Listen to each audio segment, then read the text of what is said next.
Welcome to the Soul Vibe Sessions, the podcast about independent artists, real strategies, and building a music career without waiting for permission. Just honest conversations, direct to fan thinking, and creative freedom.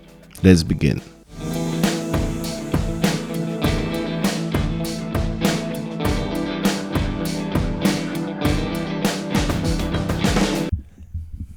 Welcome, Michael. Peter, welcome.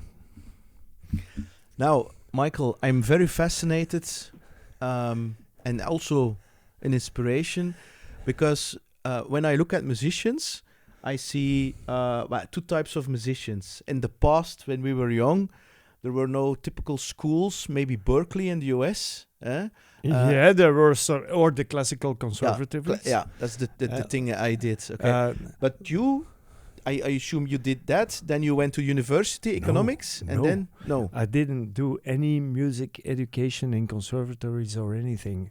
I just went to music school to learn about notation. Okay. But at that time, when I was young, there was not even a specific drum department at the music school. It was just like Orff instruments, you know, the regular percussion, classical percussion thing, which didn't interest me at all. Okay. So I mainly learned to play drums by myself. Okay. Yeah. And I didn't have the ambition to become a professional musician at all. I wanted to be an airline pilot. Okay. And then when I finished high school, I went to first 2 years university and then later marketing bachelor school. And I just wanted, I had no plans to become a professional musician. It's by joining a band in Belgium, Blue Blot, which became successful. That's how I became a professional musician. Oh. It was a coincidence. Actually, the audience pushed me because they liked the album, they liked the band, and we started playing, and we did a full support European tour for Via Condias at that time. So I'm 87 around. 86? No. I started playing with Blue Blot when I was still studying. So that was in 87, 88, I think I joined them. And the album came out in the beginning of 1991. And then it became a success. Yeah, but I listened to that live CD of Blue Blot with the cover of Toto. Yeah. I mean, your drumming was already from a very high level. I mean, I had musicians who were like, "Wow, this is so." I was the youngest in the band, and I was a really hard-hitting P-funk drummer. And the combination also with the bass player and then Luke Walter Jr.'s voice and the way we played, we actually mixed funk with blues, Blunk, with a little bit of guitar action, yeah. Which was called blunk. And it was a new sound. It was something special. We also had a full horn section with us. So it was on stage, it looked like a big band. But I was just a hard-hitting, very eager P-funk drummer who played shuffle blues and so on. So I had my sound, but I didn't have the ambition from the start to become a professional drummer. I actually was supposed to go into the banking business, and do marketing, and I was also very interested in financial things and markets and so on, because my father had that profession. He used to work in a bank. Yeah. He was a very specialized credit specialist, and he also ended his career. Unfortunately, a little bit later, he passed away as a private banker. So it was in the beginning of when private banking actually became a specialty by itself for some of the banks. They started their department. So I was always interested in economics and marketing and the advantage is I'm still using that today. Yeah, because today, even more than maybe 20, 30 years ago, I mean, that's at least my perception, is that you need to also see it as a business or see it as an entrepreneurship, the music. Otherwise, it will be very difficult. Even from the early days. Even from the early days. Because I had the perception when one of my teachers, Raf Sellebeeks, he used to play in the 80s and certain bands, and like the VRT, things like that, they were able to afford a living. Then they get a wage, whereas today... They were employees. Yeah. At that time, you didn't have an official social system which allowed you to be an artist or a musician. Okay. So when you were part of an orchestra, like an orchestra of a broadcasting company, you were an employee. Mm-hmm. So, and at that time, in the early BRT, before the national broadcasting in Belgium became VRT and RTBF, there were two types of contracts for musicians. You had an employee contract and you had a worker contract. And the worker contract was for the percussionist and the drummer. Because it was hand labor. And the employees, guitar players, horn section, and so on, they were they had the statute of an employee, of like a bediende. Yeah. So, and I think only in 1984 or something they changed that. So it was crazy. You had a completely different union for the percussionist, and you had a completely different union for the more melodic musicians. When I started out being a professional musician, thanks to the success of Blue Blot, we just started a company, which was Blue Blot BVBA, and I became one of the shareholders. Yeah. And that's how I became an independent business owner by myself. And did you because you could not be an independent as a musician. You couldn't have a VAT number. You couldn't have this. No, there was nothing. Because today it is like that. Today you can have a kunstwerkattest, which is like an allowance to be a worker in the arts. You can be a sculptor, you can be a musician. But now it's official, and by doing so, you can actually also build pension. Okay. But this is not... now we have the new system which came in power on the 1st of January 2023 or 24. Yeah. But before, there was also kind of a system, but it was not really honest. But it took a long time before musicians could become musicians for the government. Like, for instance, when you could have build up social security and so on. At the time when I was starting, there were only two options: or you go into some kind of institution and you become a cultural worker and they employ you, or you become together with your band, you start a company and then you are the shareholder in the company, and this way you could build your own business. And did you to jump as a professional musician, did you reflect on do I really want this? Because you say it was not my ambition, or you were just carried away in the success of Blue Blot, and you were like... I was also one of the songwriters of the repertoire, so it was not only live revenue from live concerts, but I could also, for instance, get revenue from royalties because we had a good record deal. I was part of the core of the band, so also co-signed the record deals. So when you were not on stage, you were still making a little bit of money from the royalties and also authors' rights and so on. But from the start, due to my interest in finances and also marketing and business, I really wanted to know how the system works. So, for instance, okay, royalties. How do I invoice this? What can I do with it? How can I deduct my costs? Because I also had the ambition to do more apart from the band. I started another band which was called Groove Mania together with three other friends.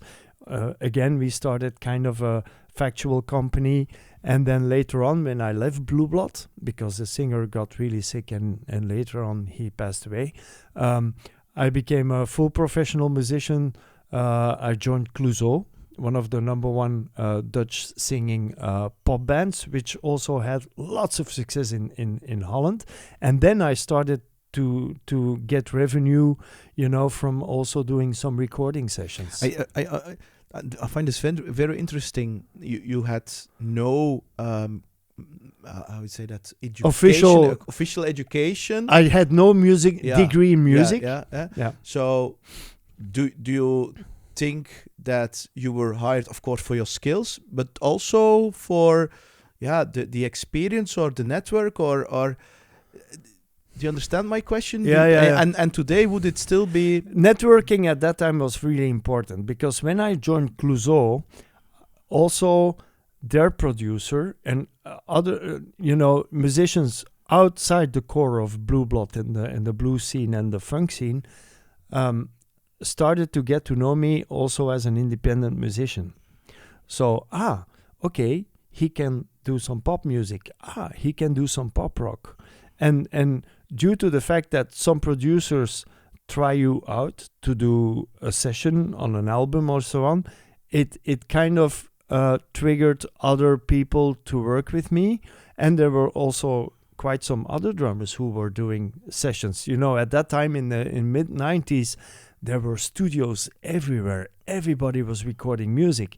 The record labels still had big budgets to support new acts, to not only finance their recordings, but also their video clips and so on. It was MTV years. So when even there was music on TV. Yeah, Yes. and the radios were still deciding on what would become a hit song and what wouldn't. Actually, the record companies at that time just decided, okay, we have this artist, we're gonna invest in this artist, and we're gonna put his CDs at the cashier at the supermarket, so everybody will see it and will buy it. That's how music marketing was done. There was, of course, with the increase of downloading and then Napster and so on, this changed a little bit, but it was still okay. In the beginning of the nillies, it was still okay to have a record deal and to really tour and make money, because the record companies were still had budget to support their, let's say, chosen artists to tour, to pay for their tour buses and so on. And also the festival world was booming, especially here in Benelux. And then later on, when CDs really disappeared, then it became something completely different. Do you have children, Michael? No. But imagine you have a son. He is 16, 18, and his dream is becoming a professional magician. Would you support him?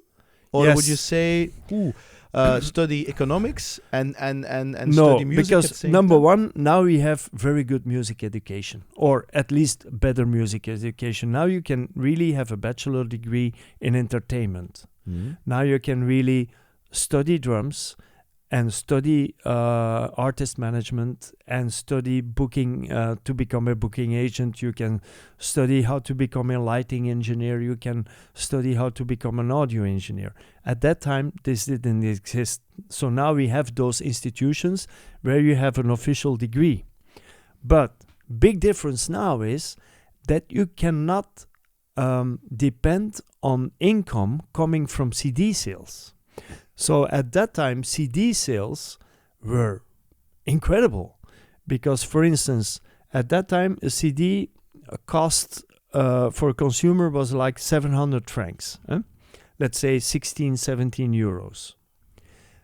From that, the margin for the record company and the artist altogether was about 420, 450 francs, which is like, let's say, 12 euro. Yeah. Or 11 euro. So it's like 60-70%. Yeah. So that's after the distribution margin. Yeah. And that 420 francs, for instance, if you had a good record deal with a 10% royalty, 42 francs of those 420 francs went to the artist. If you're a solo artist, For every single CD you sold, you get 42 francs. And that's without author's rights, that's without the revenue from live gigs. So you could make a living just by having a successful CD on the market. Of course, if you were a band with 5 members, it's 40 francs divided by 5, but that's still 8 francs. 8 francs on every single CD. A golden record in Belgium would be 25,000 sold CDs. That's an income. That was an income, apart from the live gigs, apart from your author's rights. Because then also on every sold CD you got author's rights. Then you were played on the radio. So the revenue module was much more diverse than now. Now the only way to make money is just to play live. Or to have at least a couple of million streams on Spotify. But before you have a couple of million streams on Spotify, you need to invest a lot. Because today, record companies don't have the same budget anymore.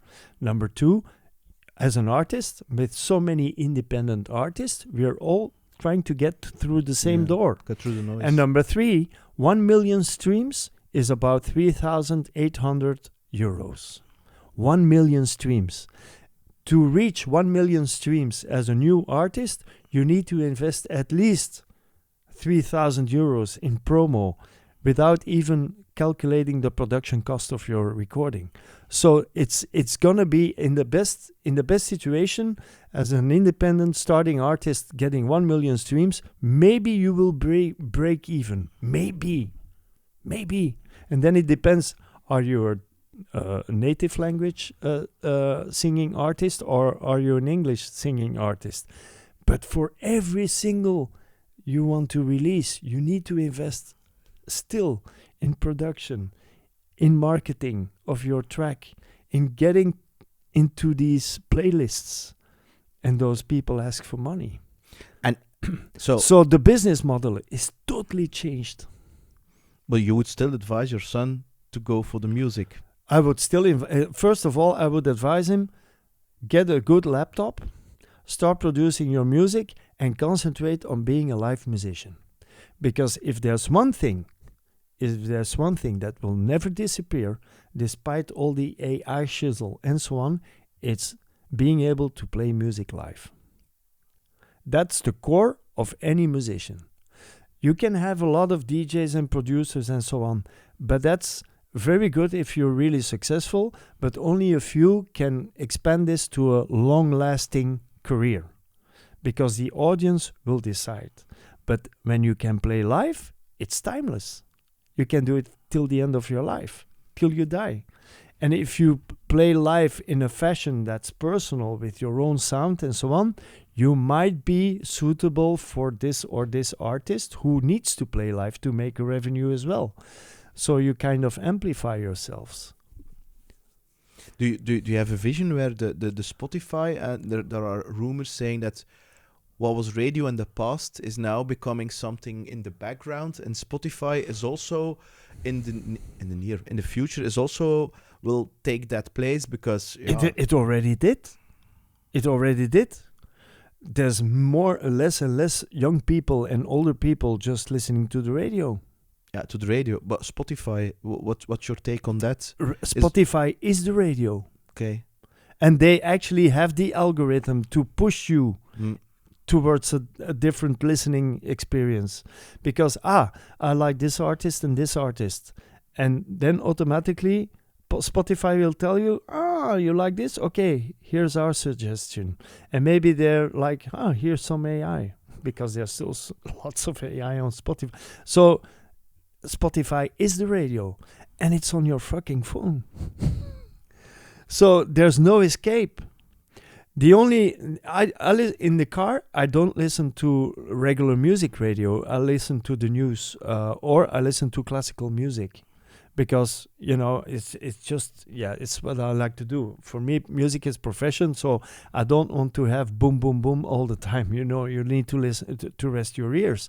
And there's lots of people in the car that listen to podcasts, so they're not listening even in the car. They're not listening to the radio like they used to. So the power of Spotify is irreversible. and you can have so many musicians protesting, yeah, and they don't pay royalties and so on. Yes, exactly. It's not honest. Yes, it's true. It's not 100% genuine. Yes, it's true. There's a couple of issues with Spotify, but there's also issues with Apple Music and so on, and they're not really remunerating the content providers, which are the artists and the musicians, but it is irreversible. The audience will not change its listening experience because some musicians are not paid, or a lot of musicians are not paid. The audience just says, hey, this cost me 11 euros a month. Great, let's do it.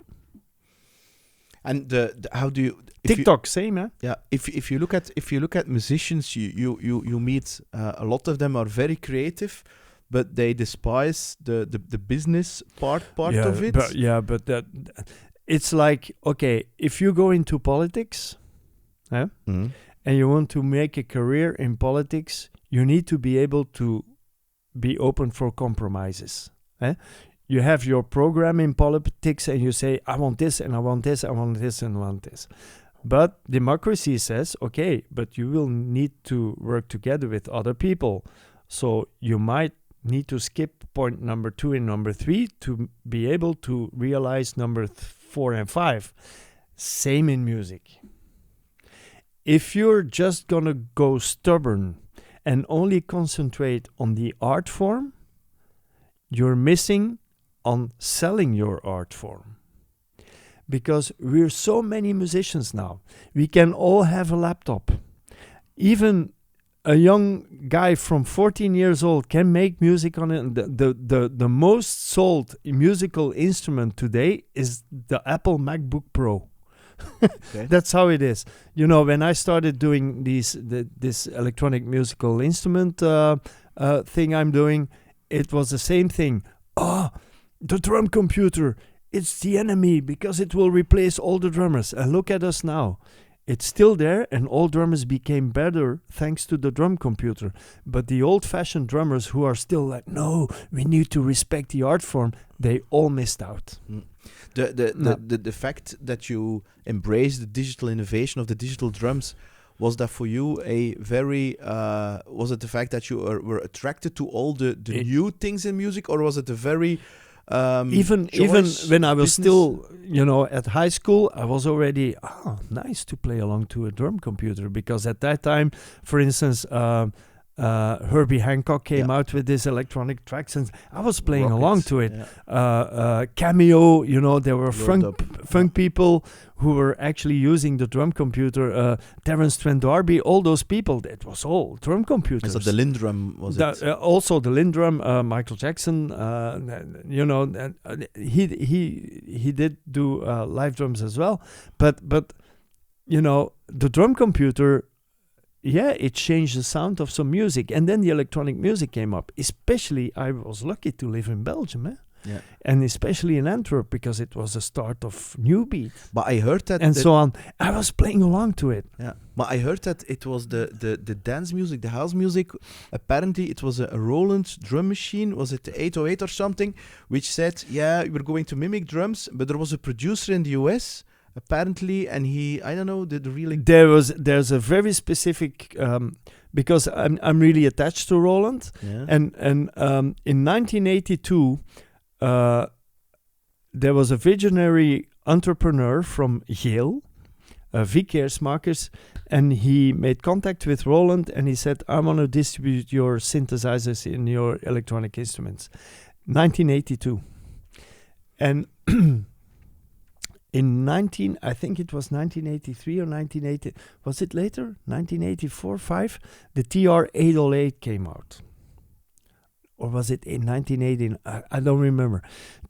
In the beginning, that drum computer didn't sell at all. But it was the visionary of the Roland founder, Mr. Kakihashi, to say, electronic music instrument will not replace the live musician. But when a live musician... with his skills and his visionary, could use electronic musical instrument to enhance his sound, that would be amazing. So it was not Roland's or Yamaha's ambition to replace the musicians. No, it was, let's give you some tools to do something particular. And that happened. But in the beginning, the TR-808 didn't sell. And then it was Jimmy Jam in the US who did something very peculiar with the bass drum sound of the TR-808. But at the same time, Marvin Gaye came out with Sexual Healing. And the actual drum computer that was used in Marvin Gaye's tracks, Sexual Healing, was the one that came from Yale, from the distribution Because he center. lived in Ostend, Marvin Gaye. Yeah, that's where. And the TR-808 preset, that's a preset pattern in the TR-808, and it became a song. And then in the States, you had Jimmy Jam, and what's the other? Who did something very suddenly with the sustained sound of the bass drum, and it suddenly became a bass note. So that started to influence some hip hop producers in the States. But due to these artists that did something peculiar with the instrument by itself became a star. It's the same thing with a sampler. When Akai came out with the sampler, suddenly some guys started sampling old records. Funky Drummer, Clyde Stubblefield, and suddenly the sample from James Brown record became actually the standard, and so many hit songs were just based on this loop. So it's always the human factor that found a way to integrate technology into a sound. And then here in Belgium we had New Beat. Serge Raamakers, very good friend of mine, he started the Confettis, and suddenly this kind of 120 BPM new beat vibe became, it was played in the clubs. He was a DJ at the Dixies in Braschat, next to Antwerp, and suddenly this is the sound of C, the sound of a new dimension, became a hit. And again, Serge is also one of the guys he was an early adapter of the MC300 Roland sequencer. So again, technology enabled some guys who had some creative ideas without being particular good musicians to just do something that was beyond the musical boundaries. While the more classical, more conservative musicians were, no, acoustic instruments, that's the real craft. We don't touch electronics. Yeah, I find that a very interesting thing that you're saying. They're not good musicians. That's something. No, not as. Yeah, I know, but not technically skilled in terms of the drums. But it's creativity. It doesn't matter if you can play your instrument in the studio. Actually, it's all about trial and error. Those were the people who really went for trial and error. And suddenly, it was more than a trial, and the people liked it. The audience decides. Because at that time, that kind of music was never played on the radio. I played with an artist, Milky, Reggie, who for years was not recognized as a true artist in Belgium, while he had 2 number 1 hits in France. So, yeah, it's the audience, the local audience decides. And on the other hand, he is an acoustic guitar player. He has, like myself, he knows about music notation, he knows about harmony and so on. And together with his high school friend, Philippe, they were just doing lyrics and acoustic and chords. And then suddenly they say, okay, now we're going to translate it to the machines. And it became a song, a sound. So you don't have to be a super classical musician to really have very good ideas and change the music world. Well, that's another thing. How does your creative process looks like? Ideas, they come to you? Is it by experimenting? Is it by how does it? Do you have a certain process? Are you think I want to create a hit song, or I want to? No. You can never decide I want to create a hit song, because a hit song is only a hit song after the audience decides it's going to be a hit song. So of course there's some people that have a formula, like for instance, okay, this Dua Lipa is gonna record a song again. Okay, you can be sure. Okay, many people will, but she's already there. No, my creative process is something really physical. It usually starts with an idea of a beat or a groove, like when I was really young. And then I sometimes it's just a beat I play on the drums or a particular sticking or whatever. And then I start thinking about the bass line. Or sometimes I just sit behind my computer and I use an AI sequencer. And I said, okay, make me something. And then suddenly, and then I said, okay, I can play this. So it's always a combination of many different influences. Or it can be, for instance, and that's what I love doing most for my live DJ drummer show, because I kind of specialized in this, combining different things that have already been recorded and make my own live mashups. Those mashups, because I saw your live playing, those mashups you created themselves. Yeah. Always. I will never play any mashup which I didn't make. So the whole Nirvana thing with the filters, that's everything. Okay. Yeah. Of course, I'm stealing ideas, but I call it a personal adaptation of epic tracks.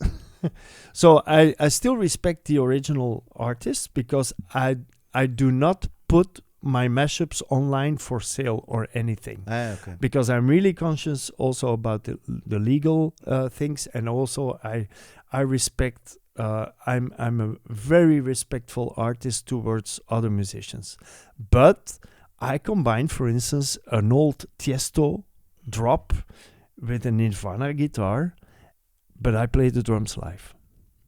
So it's like, because I cannot afford these artists to be on stage with me, I just trigger them and I just do my own thing with the drums. And where do you get that idea to those digital drums with video? Because you trigger... That's now, but the original idea started when I became a Roland demonstrator for the electronic drums. Because you had to show all functionalities, and then they expect go wild and actually, I'm really if there's one thing I'm really proud of, is that, I was the first Roland demonstrator as an electronic drummer, and I started doing this at the end of 1992. I immediately started integrating a very small sampler, which was the MS-1, I think. It was a sample that, and I connected the pad to the sampler, and I said, instead of having a keyboard player usually doing the samples, I just hit the pad and the sample will play. It could be a bass line or a James Brown on the one, whatever. And I started doing this with a small sequencer. And I started featuring the drums, triggering those bits live. And when I first played when I became an international, so in the beginning I was only doing Benelux. When I became an international demonstrator for Roland, it was in 2001, Frankfurt Musikmesse. They said, okay, we want you now to take the next step to become an international demonstrator for the whole world. So your trial will be at the Frankfurt Musikmesse, and we have these new these new electronic symbols, and this is the drum set. And I'm like, yeah, but can I combine it with the SP-202 and the multipad? Yeah, but you just demonstrate the multipad with the internal sounds. No. I want to trigger through MIDI the sampler. Yeah, but Michael San, so sorry, but SP-202 sampler is for DJ market. I said, I know. DJ is drummer, D of drummer. That's what I want to be. I want to be the DJ and the drummer. Maybe you try. So I did this first demo. All the Japanese were there with the video cameras, and in the afternoon they booked me a flight to Japan immediately to go demonstrate. So you really had a part in the creative process? I was immediately saying to them, this small sampler is also for drummers. It's not only drum computer, but it's I can do things, and that's how I became a solo kind of triggering drummer, integrating also keyboards and samplers in my small demonstration of an electronic drum set. And most drummers I know, even amateur drummers, they have a kind of a sample trigger thing for metronome, but also triggering extra together with the Japanese engineers, we then came. So I was actually combining the small sampler from the DJ market with the drums, and then they had the idea, this is interesting, maybe we should make a sample pad player. The SPD-1, or what is it? SPD-S. SPD-S, yeah. So where you have this small sampler integrated in a pad setup. And that's how the SPD-S got started. And then later on, I collaborated really deeply on the SPD-SX, which then came out in 2011. And the SPD-SX is the best-selling, most sold percussion instruments from the last decade. So all the artists, everywhere on stage, everywhere in the world, have a drummer who's using an SPD-SX. And maybe it's a very direct question, Mike, but we're here in Antwerp, and people here tend to be very direct. I mean, if I hear that, I'm like, in the business world, you have like a kind of revenue sharing model. If you participate in these kind of inventions, I would typically want a piece of the pie, like a company. When you are a shareholder, the company becomes bigger. Is that also something, or is it just more like I hear you coming. I don't have royalties on any of the Roland instruments I collaborated on. And that is actually very much okay, because some of these instruments are also loss making. Okay. First of all, I know how an instrument is developed. For instance, for the latest V-Drums modules that just came out, you need, let's say, 2 years for development. At Roland, there's like lots of engineers concentrating on the electronic drums. So that manpower, also a prototype model, just to send me a prototype model, or I go to Japan. There's also another person here in Belgium who's really, really very specialized in this. It's my good friend, Christophe Coles. Actually, it's very peculiar that two guys from Belgium have contributed so much to the electronic percussion products of Roland for the last, couple of decades. But the thing is, such a prototype, to make a prototype, it's about $15,000 per piece. So Christophe is an employee with Roland. I'm not an employee with Roland. I'm still an independent, but I'm a master creator. So I contribute to the sound design. I contribute to the testing, also the concept, if they ask me. So I don't want to get paid in royalties on an instrument, because it's not my risk. Okay. They ask me and they pay me for what I do. They pay for my time, but on the other hand, there's much more. For instance, I use these instruments now as a professional musician since years and years. Also, it became my craft. Being a V-drummer became my craft. Thanks to the V-drums and the work I did with them, we could start Netsky Live, Milky Live. So I'm actually the drummer who's using these electronic drum set the most in the world. Was Netsky the first that you did with, or was it Milky? No, Milky. Okay. 2006. And was it your idea, or was it No, Reggie? no, Reggie, like no, Michael, no. It's Netsky same. It's completely the vision of the artist. So with Milky, it was very simple. We had a Roland demo band, and myself and Peter Scheurs, the keyboard player of the demo band, demonstrating musical instruments, we were asked by Reggie and Philippe, guys, we are celebrating 10 years of Milky in September 2006, and we have this crazy idea together with the management of Sports Palace in Antwerp to do this 10-year concert, and we want to go totally live. Not a coincidence, because Reggie is also a musician, and Philippe as well. So, okay, we want to take our electronic music thing, which usually is a playback show with live vocals. We want to go live. Can you help us? Yeah, the fuck, yes, we can help you. And that's how the synergy started, and I've been playing with Reggie now for 20 years. And how does that then work practically? So there is a click in your head with the guides, counting, and then say 4, 3, 2, 1 intro from Walk on Water, and then you start playing. Is it how Actually, we need to go back a little bit. At that time, there were a couple of bands who took electronic music live to the live stage: Prodigy and Fateless, Prodigy, and Front 242. But Front 242, Prodigy, Fateless, they were still using acoustic instruments. They were using guitars. Yep. They were using classical cymbals, so acoustic cymbals, not fully electronic. Fateless, they were still using live drums, so acoustic drums, and Prodigy as well, on top of the programmed sequences. So it was not completely... Milky was the very first act worldwide which took dance music 100% live to the live stage. And we did this with an enormous amount of synths, with the V-drums that were just out then. So we had to wait for the instruments to be able to do this. And there's a computer on stage. Reggie is in full control of that one, which actually has the bass sounds, but also the effects. Yeah.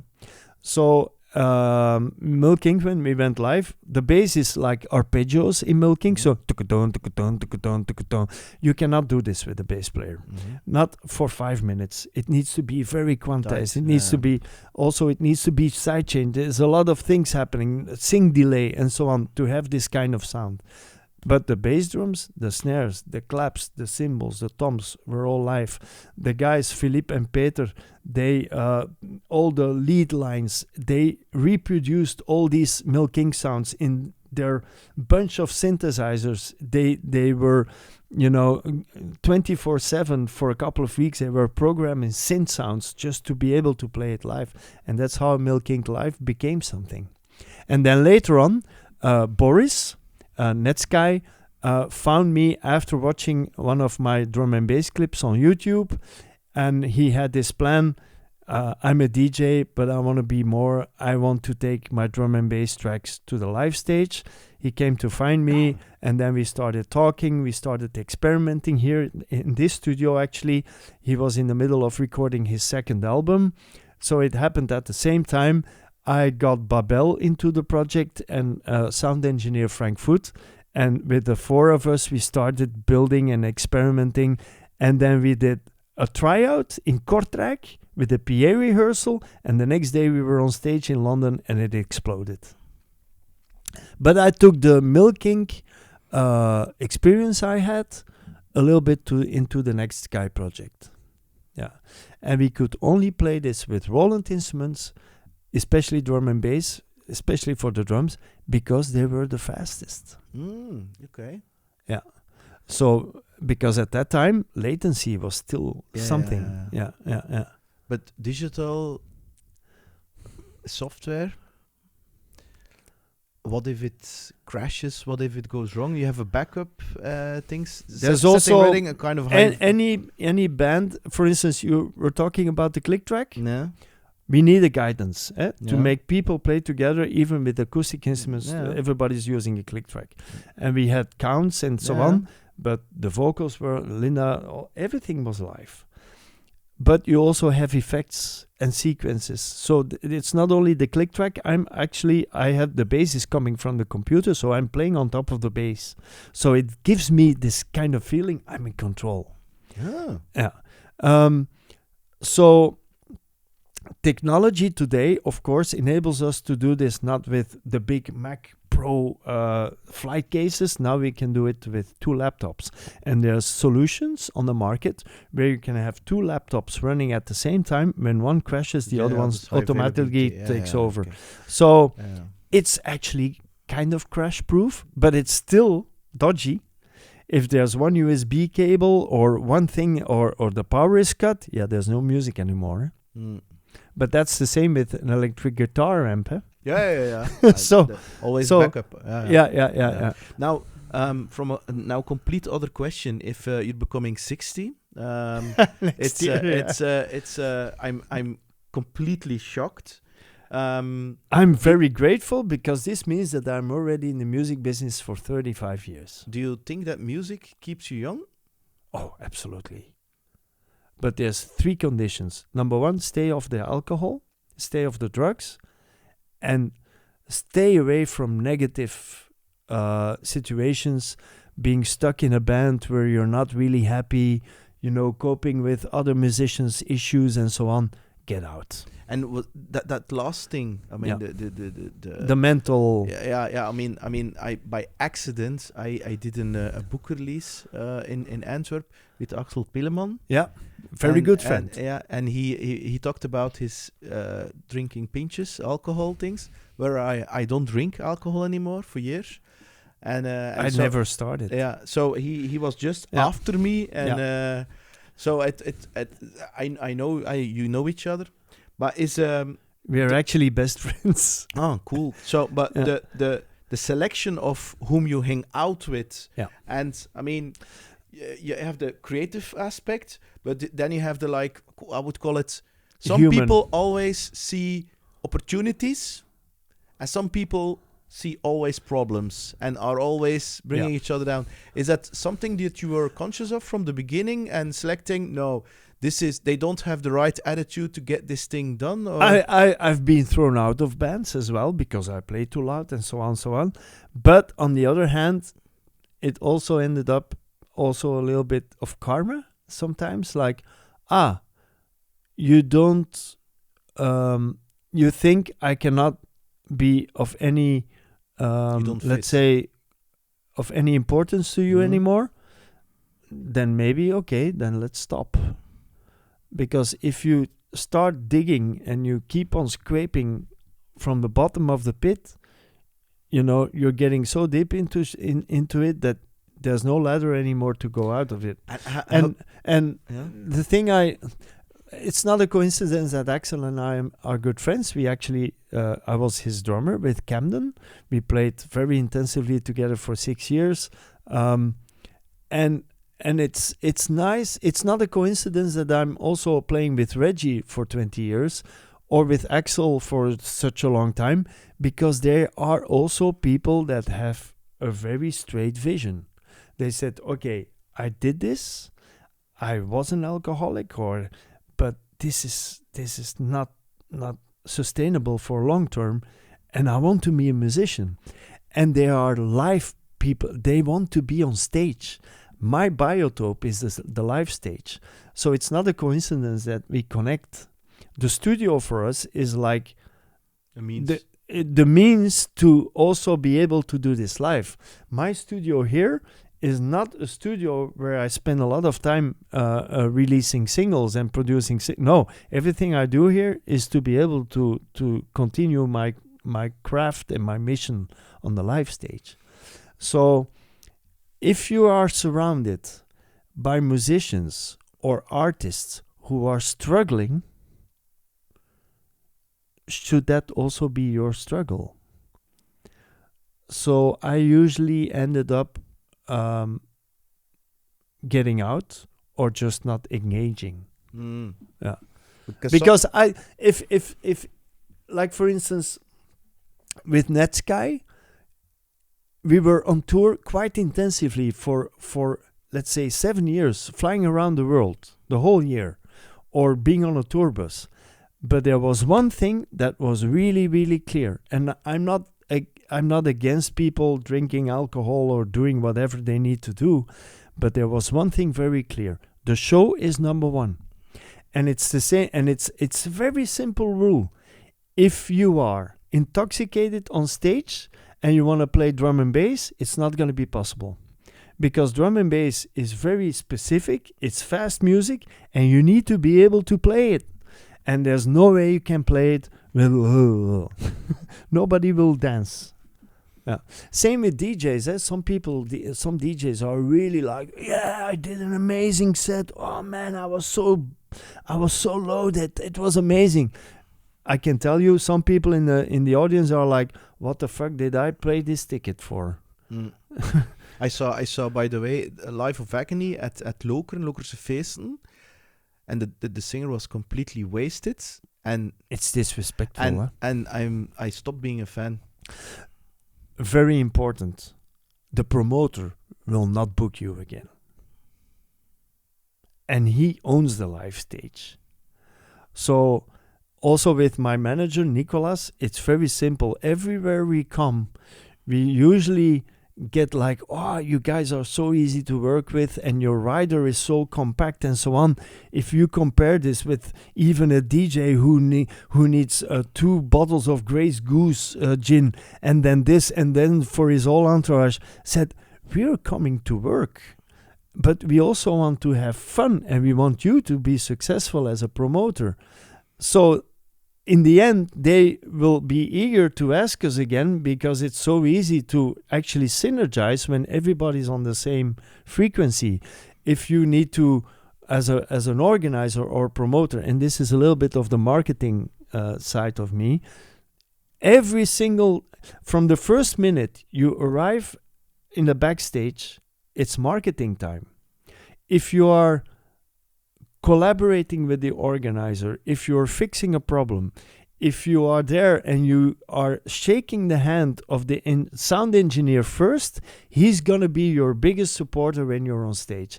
If you start out being like an asshole, hey, it should be white towels instead of black towels, or we need the green M&Ms, or this kind of shit. Yeah, fun is over, eh? Well, amazing. Yeah, and that's every single musician can be a good marketeer. Just be open. And is it then the standard that you're describing? Because I'm very amazed hearing this. Because for me it sounds very natural. Of the young musicians have a little bit of arrogance? An attitude. Yeah. We are now very successful and so on. Yeah, but you're only 26 years old and you still have a long way to go. When you start being an asshole at 26 or 27, you're still going to be an asshole at 35. And at 40, you will realize, maybe I should have behaved differently because then I would have been on stage. Yeah, but if you look at you can, from a distance, you can say you are successful from an outside of perspective, okay? Yeah. And it really depends how you define success. Yeah. How were you able, because you're now older, a little bit less. Well, the thing, not less, but the thing is, how did you keep your ego in check? And you didn't think that when I was young, I definitely had an ego. But you need, but how? At the same time, you were able to control it, and I also learned some lessons. But I was never drunk, so I always remembered why. I think that's the difference.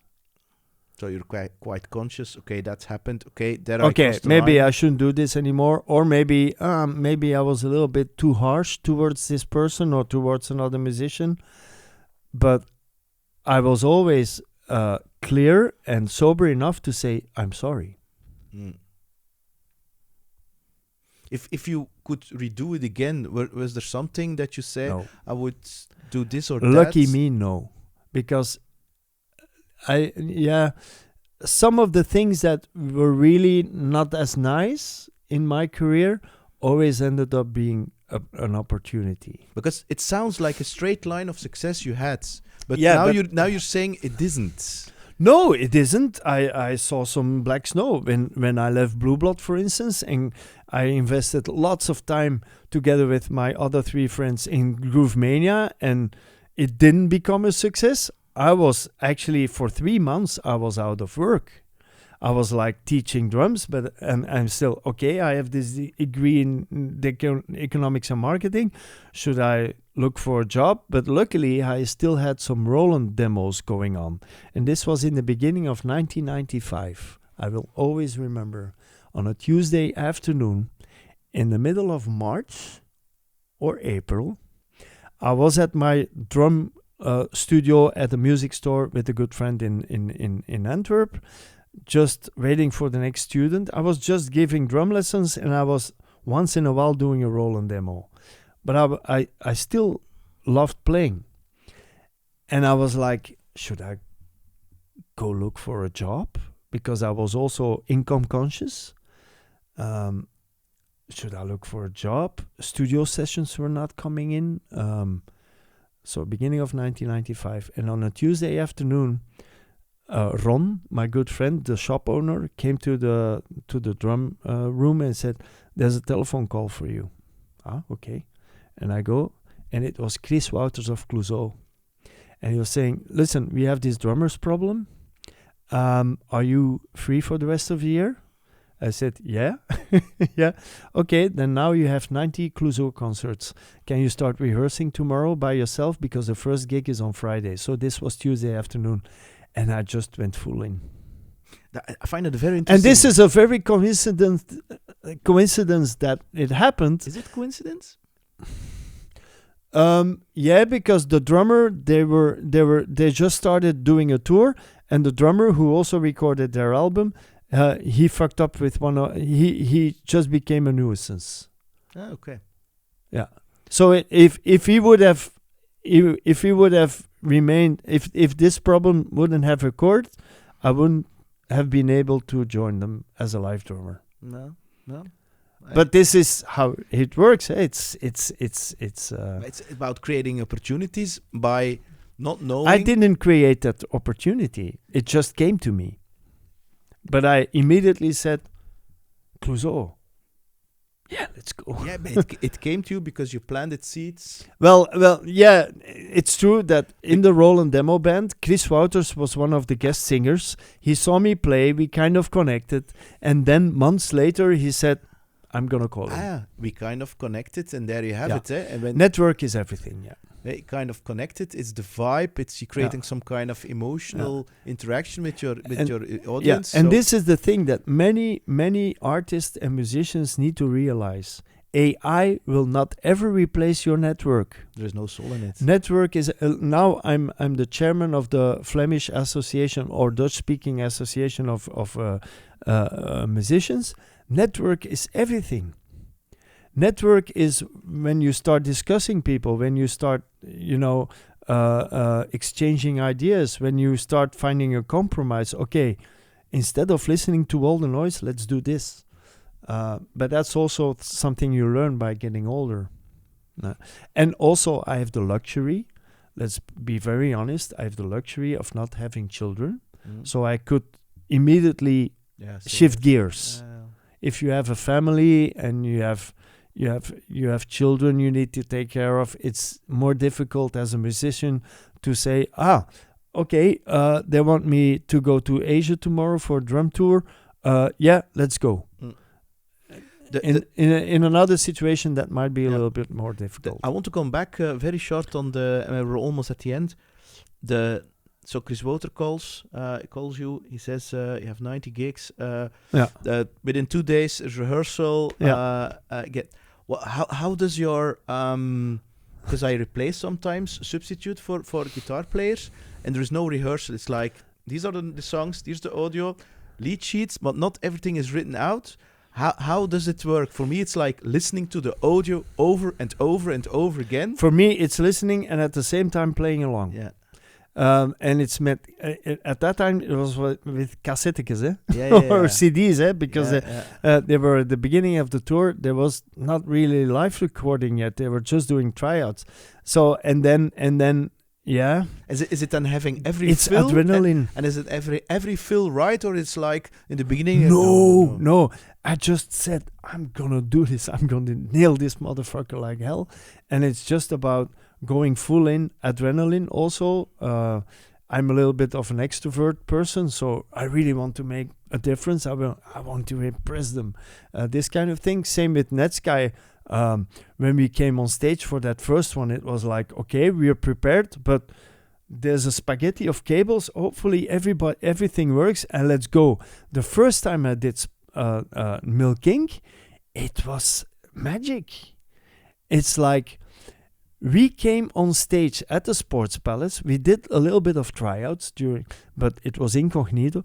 And that first Sports Palace with Milky, it was like, what the fuck is Milky doing? They're gonna go live. They have a neck from here till Tokyo. So many people were like, "This is Schack. What are you doing? You're playing Tupperware music with your electronic Tupperware drums, with your plastic. You're not a real drummer anymore." I'm still, fuck you. This is gonna be good because I kind of feel what, and I'm gonna kick those kick drums on them. And the first thing we experienced when we came, it was sold out. When we came on stage in the Sports Palace, it was like everything exploded.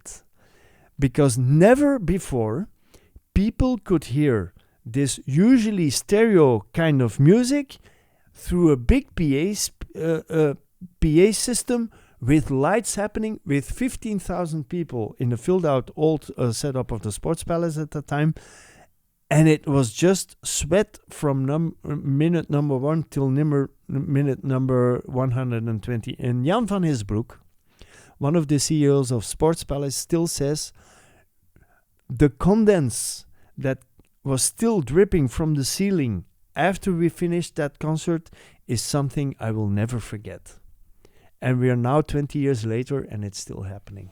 And in your head, do you, because you still feel the passion when of playing music? You never get bored of playing like 20 shows every night, the same thing? How do you keep it refreshing for yourself? Or are you being grateful playing what is it called? Run on what? Run is it one? Walk on what? That's the other, and run. Of course, this live version is the same every time because we have the bass on the computer and so on. But when I get into this mode of, I want to be home, I immediately say, what the fuck are you thinking? You're privileged to be on stage. You're playing with one of the biggest artists in Belgium. There's thousands of people here in front of you. You should be fucking grateful. And this is the mindset that many of the musicians sometimes forget, especially the younger, successful musicians who have their struggles with whatever they encounter.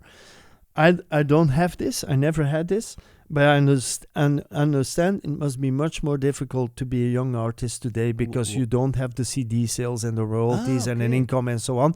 So it's kind of frustrating to do at least the same as we did before and not getting paid for it. That's very frustrating, I can imagine. But I always tell myself, why do I play music? It's because of that very first feeling of hitting a stick on a drum, and it was something that just triggered me. And I still go back to that moment every time I feel like I'm in a routine or fuck this. You had the privilege to make your hobby into a profession. You shouldn't be complaining.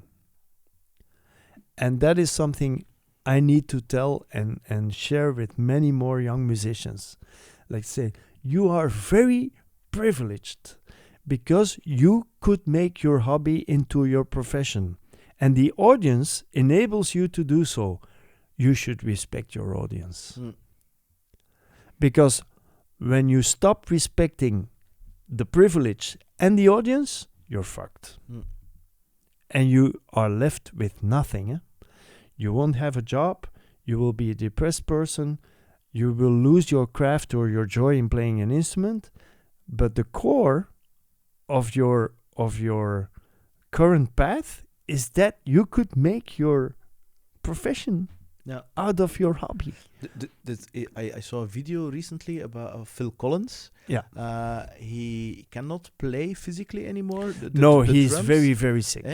And he played, that's at least my perception, until the last drop. Is that same for you? You're going to play whenever you physically...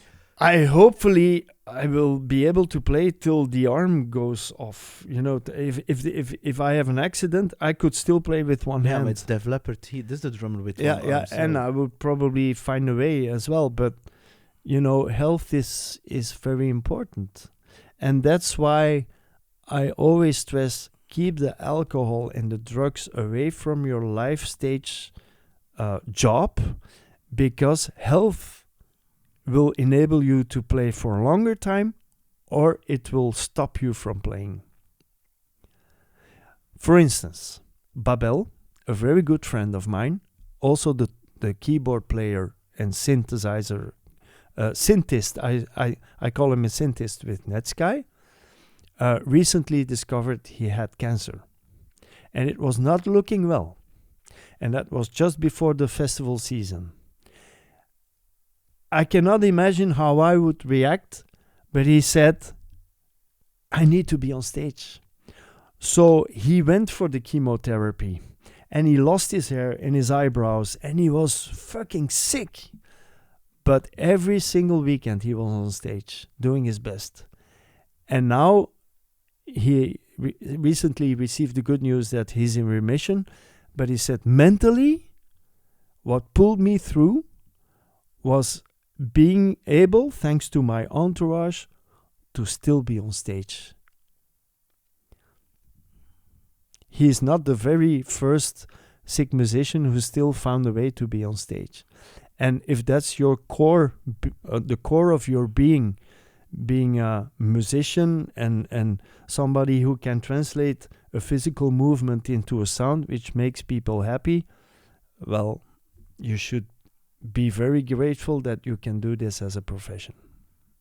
Yeah, that's I have no more words. And the marketing and everything, it will help you to make it last longer. Yeah. Very last question about, because now you're linking two things together. Yeah.